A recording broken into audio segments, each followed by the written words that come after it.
one thing is true. This meeting should have happened 2 years ago.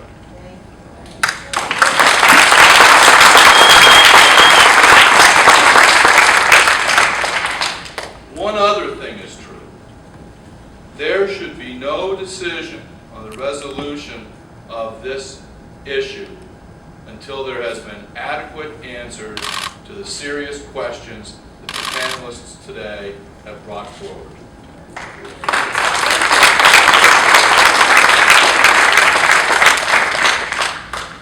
I have 10 unanswered questions. You, I am sure, have many more. My first, what is the educational impact of the proposed consolidation? Within that, was there any study done by the district with regard to the educational impact of the consolidation? Research demonstrates that student achievement decreases, graduation rates decrease, dropout rates increase for students moving from closed high schools to another school. Additionally, were there any reviews of the similar experiences of neighboring schools, such as Wyoming Valley West and Hazleton, before this decision was made? Further, has there been any determination educationally that the separate middle school model, Solomon Coughlin, is educationally preferable to the junior-senior high school model, GAR and Myers? And if there has been any consideration and educational support for that decision, why does the current plan use a different model for different communities, meaning GAR? Additionally, under that first question, and this to me is perhaps the most important subsidiary question, does the superintendent and the majority of the members of the board continue to be committed to the proposition that the 3 high school community school model is educationally preferable to consolidation if affordable? The second question, what is the actual facilities plan for 5 years from today? As I look at this, under every option under consideration, there will be 4 schools.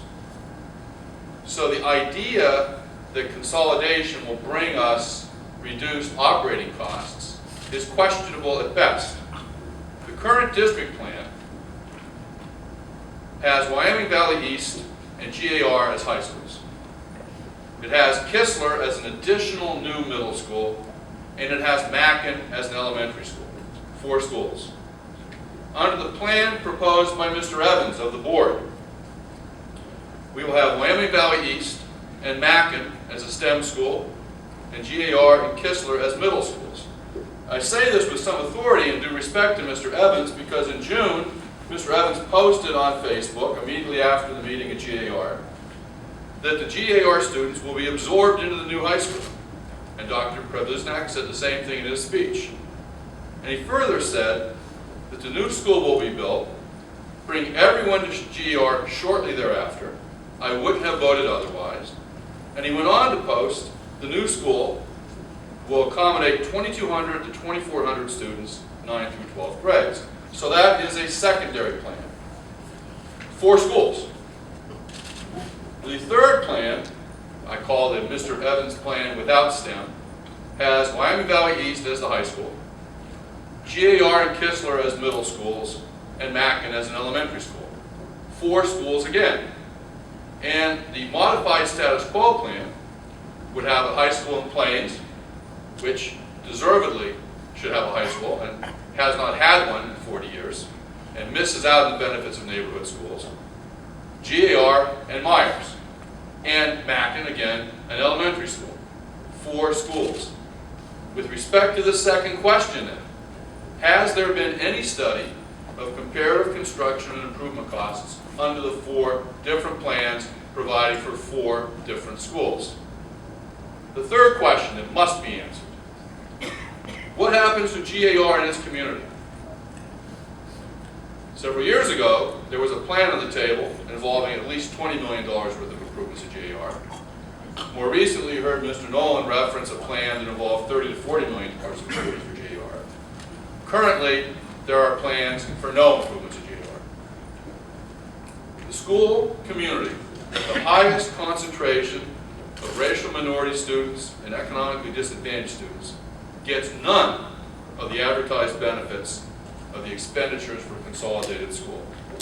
Under Mr. Evans' plan, which is even worse, in my opinion, is to invite GAR to join the newly consolidated groups from Coughlin and Myers 3 or 4 or 5 years after they have gone through the bonding process.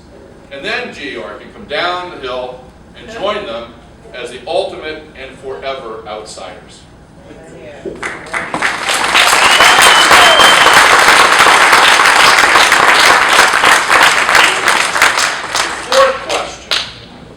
Must be answered. How will redistricting lines be drawn? Will it further concentrate the economically disadvantaged and racial minorities at GAR? Where will that line be drawn? Because it must be redrawn. The fifth question, which must be answered, what are the cost of improvements to Myers if it's not a newly constructed high school? An awful lot of the numbers that are associated with work at Myers are based upon the idea of new construction qualifying it for Plan Con money from the Pennsylvania Department of Education.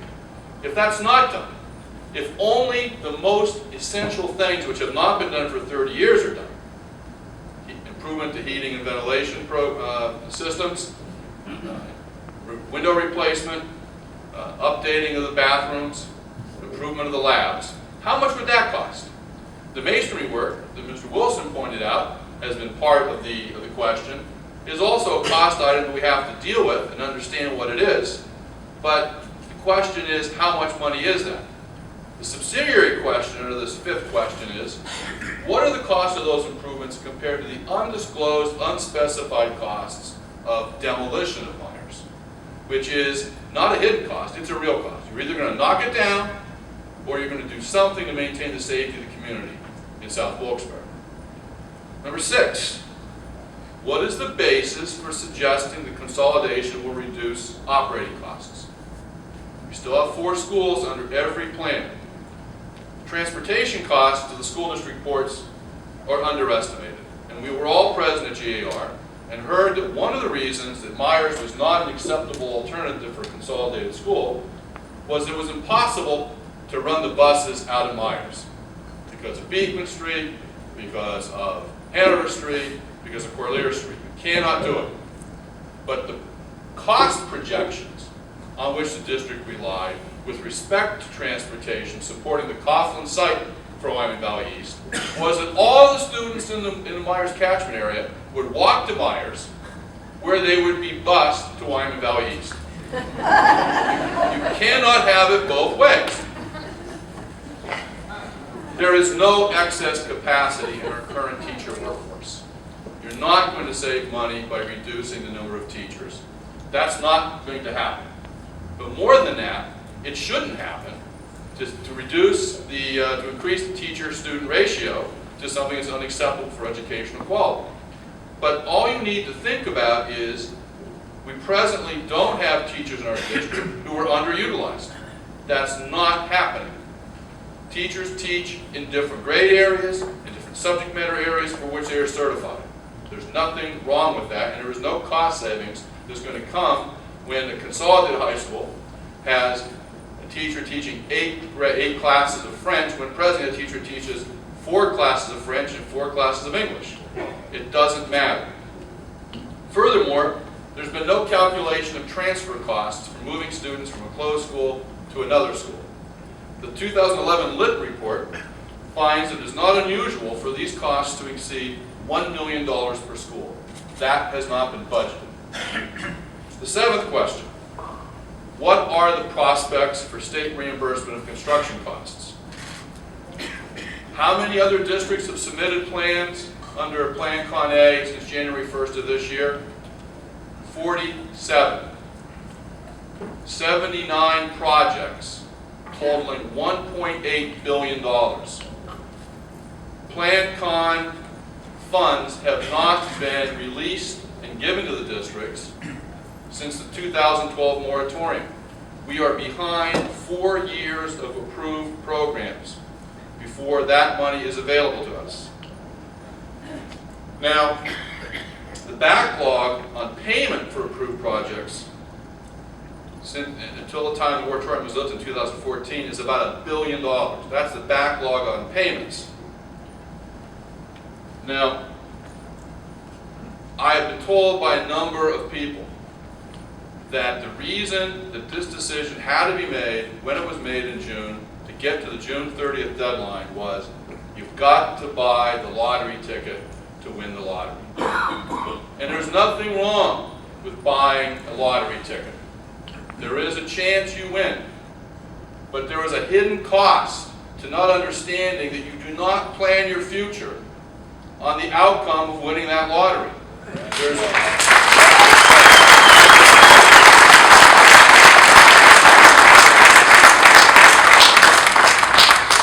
When I buy a lottery ticket, I do not go out and take a loan on some yacht. And when we use the district's resources and reliance upon the prospect of winning that lottery and getting PDE funding, we are making our planning and we're turning it on its head for the next 30 years.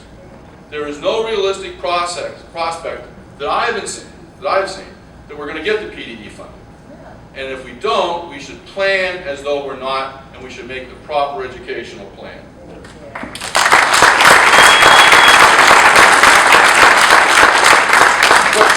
Question number 8. What effect will consolidation have on tax revenues? Has any study been done by the district? If enrollment declines at the consolidated high school due to consolidation, which is the common experience across the country, that there is flight from the school, so will the state's basic education funding that we get for the average daily membership formula. So our funding is reduced from the state, but our fixed costs as a district are not reduced. We still have the cost of construction amortized, and we still have all the costs that are not dependent on how many students are in the building. More importantly, in my opinion, as Mr. Brown alluded to, the studies which have been done as to property value impacts show that within a 2-mile radius of a closed high school, property values decrease from 10 to 12%. That's the entire Myers catchment area. And this could amount, by my rough calculations, and I'm perfectly willing to be educated on it because these are questions, not answers. My rough calculation is that could be a reduction of annual revenues of $3 million to the district.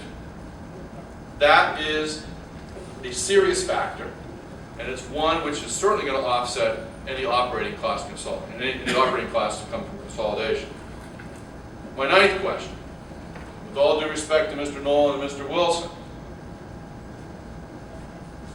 why were the internal and external task force reports not given any fair consideration?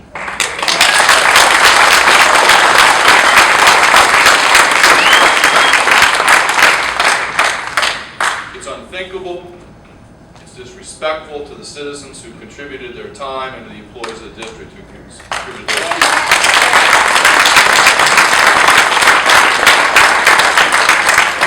My last question, why not create and implement a master education plan now? What is the urgency? We all want the district to move forward, but the plan provides that Myers is going to be a safe environment for its students for another 5 years. We have an issue at Coughlin that's being managed with the Mackin construction. There is not a safety consideration that says we've got to do it this week. There is an educational consideration that says we've got to do it right.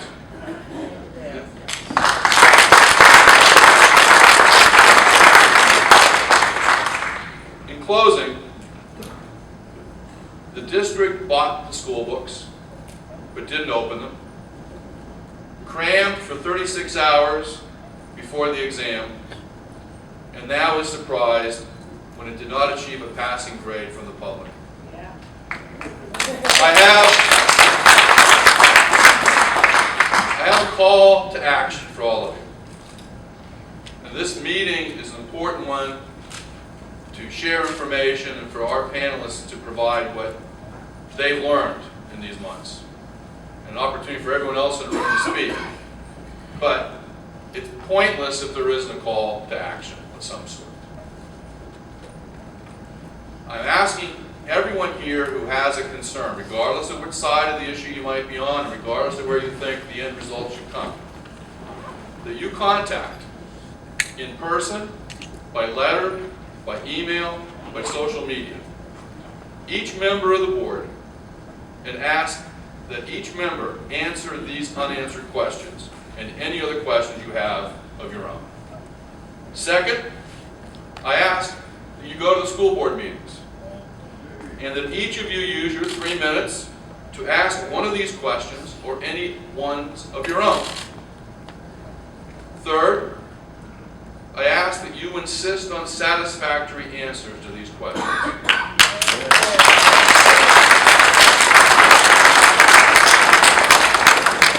Fourth, I ask that you keep asking those questions until you get satisfactory answers. Fifth, I ask that the press and media insist on satisfactory answers to each of these questions in writing. And sixth, I ask that on election day, you vote only for the candidates who have met their stewardship responsibilities and have provided satisfactory public answers, or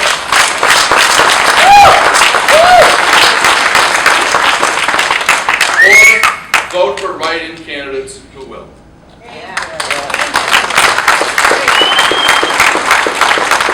I appreciate your time, I appreciate your attention, and I do hope that you will engage.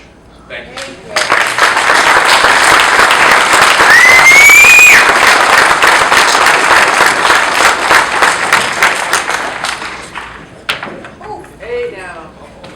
I know we said in the beginning that it would only be 10 minutes per speech. Anyone who knows Kim shouldn't be surprised. He's the only one that went over it.